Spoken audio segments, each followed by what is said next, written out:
लोकसभा निवडणुकीआधी उत्तर प्रदेशात मोठी ऐतिहासिक राजकीय घटना घडली। एरवी एकमेकांना पाण्यात पाहणारे सपा आणि बसपा लोकसभा निवडणुकीसाठी एकत्र आलेत। येणाऱ्या लोकसभा निवडणुकीमध्ये सपा आणि बसपा प्रत्येकी 38 जागा लढवणार आहेत। आज लखनौमध्ये मायावती आणि अखिलेश यादव यांनी एकत्रित पत्रकार परिषद घेतली। यावेळी या आघाडीवर शिक्कामोर्तब करण्यात आलं। मात्र रायबरेली आणि अमेठीमधल्या जागा काँग्रेसला सोडण्यात आल्या।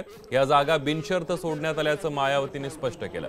यावेळेला भाजपला केंद्रात सत्तेपासून रोखण्यात उत्तर प्रदेशची महत्त्वाची भूमिका बजावणार असल्याचंही मायावती म्हणाल्या। उत्तर प्रदेश में कुल 80 लोकसभा की सीटें हैं, जिसमें से बीएसपी 38 लोकसभा की सीटों पर और एसपी 38 लोकसभा की सीटों पर मिलकर ये चुनाव लड़ेगी। और 2 लोकसभा की सीटें हमने अभी 1-2 और पार्टियों के लिए छोड़ दी है।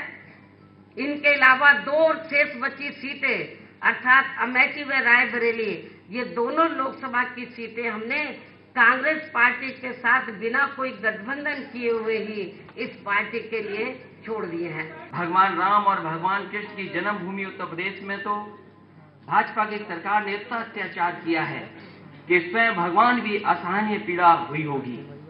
केंद्र और उत्तर प्रदेश की भाजपा सरकार ने देश और समाज को एक सूत्र में बांधने की बजाय समाज में नफरत का वातावरण बनाया है।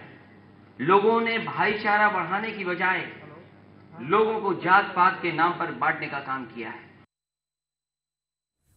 तर तिकडे नवी दिल्लीमध्ये भाजपशी संबंधित 2 महत्त्वाच्या घडामोडी घडणार आहेत। दिल्लीमध्ये भाजपच्या राष्ट्रीय कार्यकारिणीच्या अधिवेशनाचा आज दुसरा दिवस आहे। पंतप्रधान मोदी रामलीला मैदानावर दाखल झालेत।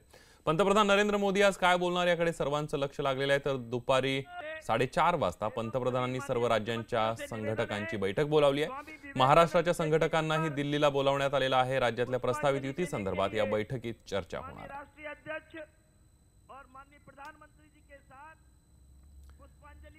त्यामुळे आज काय नेमकं होणार आहे, पंतप्रधान नरेंद्र मोदी या सगळ्या परिषदेमध्ये काय बोलणार आहेत त्याच्यावर आपलं लक्ष असणार आहे। आपल्या सोबत अधिक माहितीसाठी आपले प्रतिनिधी थेट दिल्लीवरून आहेत। प्रशांत लीला रामदास। प्रशांत, थोड्याच वेळामध्ये पंतप्रधान नरेंद्र मोदी बोलणार आहेत। काय बोलणार पंतप्रधान याकडे सगळ्यांचं लक्ष लागलंय। महाराष्ट्राच्या संघटकांशी सुद्धा चर्चा होणार आहे। बरोबर, आता साधारणतः 4:30 वाजता महाराष्ट्राच्या भारतीय जनता पक्ष संघटकांची बैठक आहे आणि बैठकीच्या माध्यमातून पंतप्रधान नरेंद्र मोदी लोकसभेची काय तयारी ही जाणून घेणार आहे आणि सोबतच साधारणतः आता 1 ते 1:30च्या दरम्यान पंतप्रधान नरेंद्र मोदी बोलू शकतात अशी शक्यता व्यक्त झाली। आता अरुण जेटली विरुद्ध नितीन गडकरींचं भाषण झालं, त्यानंतर योगी आदित्यनाथ यांचं भाषण झालं, त्यानंतर विपिन मोरे यांचं भाषण झालं, सोनोवाल जे आसामचे मुख्यमंत्र्यांचं भाषण झालं। आता होऊ शकतं आता अरुण जेटली नंतर पंतप्रधान नरेंद्र मोदी बोलतील, या पद्धतीचे संकेत देखील प्राप्त झालेले आहे। पण महत्त्वाचा म्हणजे त्यांच्या भाषणात कुठले उल्लेख असेल, कशा पद्धतीनं लोकसभा निवडणुकीचे रणशिंग फुंकतात आणि आपल्या कार्यकर्त्यांमध्ये कसा जोश भरतात हे पाहणं महत्त्वाचं ठरणार आहे। अगदी प्रशांत, धन्यवाद तुम्ही दिलेल्या संपूर्ण माहितीबद्दल आणि या सगळ्याचे अपडेट आम्ही तुमच्याकडून जाणून घेत राहणार आहोत। यानंतर बघूया पुढची बातमी। काँग्रेस आघाडीतील वादाच्या नगरच्या जागेचा तिढा सुटल्याची सूत्रांकडून माहिती मिळते। नगरची जागा काँग्रेसला सोडण्यास राष्ट्रवादी तयार झाली असून त्या बदल्यात औरंगाबादची जागा राष्ट्रवादीला मिळणार आणि त्यामुळे काँग्रेस आघाडीमध्ये आता फक्त नंदुरबारच्या जागेवरच अडकून पडल्याची माहिती मिळते।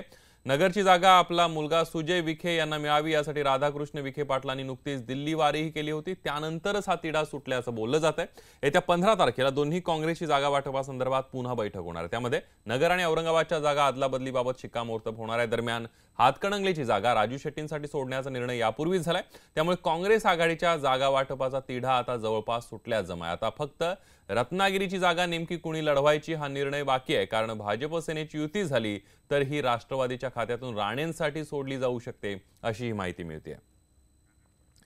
अधिक माहिती घेऊयात, सागर कुलकर्णी आपले प्रतिनिधी आपल्या सोबत आहेत। सागर, आपण बघितलं नगरची जागा होती ज्याची अनेक दिवसांपासून चर्चा सुरू होती।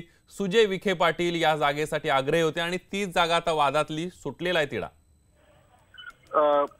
खरं आहे, औरंगाबाद आणि नगर या 2 जागांमध्ये सगळ्यात जास्त अडचण होती आणि या दोन्ही जागा एकमेकांना आदला बदली करण्याचा निर्णय आघाडीच्या दोन्ही प्रमुख पक्षांनी घेतलेला आहे। त्यामुळे नगर येथे आता सुजय विखे पाटील यांचा मार्ग मोकळा झाला असं म्हटलं तर वावगं नाही। दुसऱ्या बाजूला औरंगाबादला राष्ट्रवादी काँग्रेसचे सतीश चव्हाण हे देखील उमेदवार असतील असं सांगितलं जातं. कदाचित 15 तारखेला दिल्लीत होणाऱ्या बैठकीमध्ये याबाबत अधिक शिक्कामोर्तब केला जाईल. आता सगळ्यात महत्वाची आघाडीमधली एक अडचण आहे ती म्हणजे नंदुरबार लोकसभेची जागा. नंदुरबार लोकसभेची जागा काँग्रेस स्वतःची सोडायला तयार नाही आहे.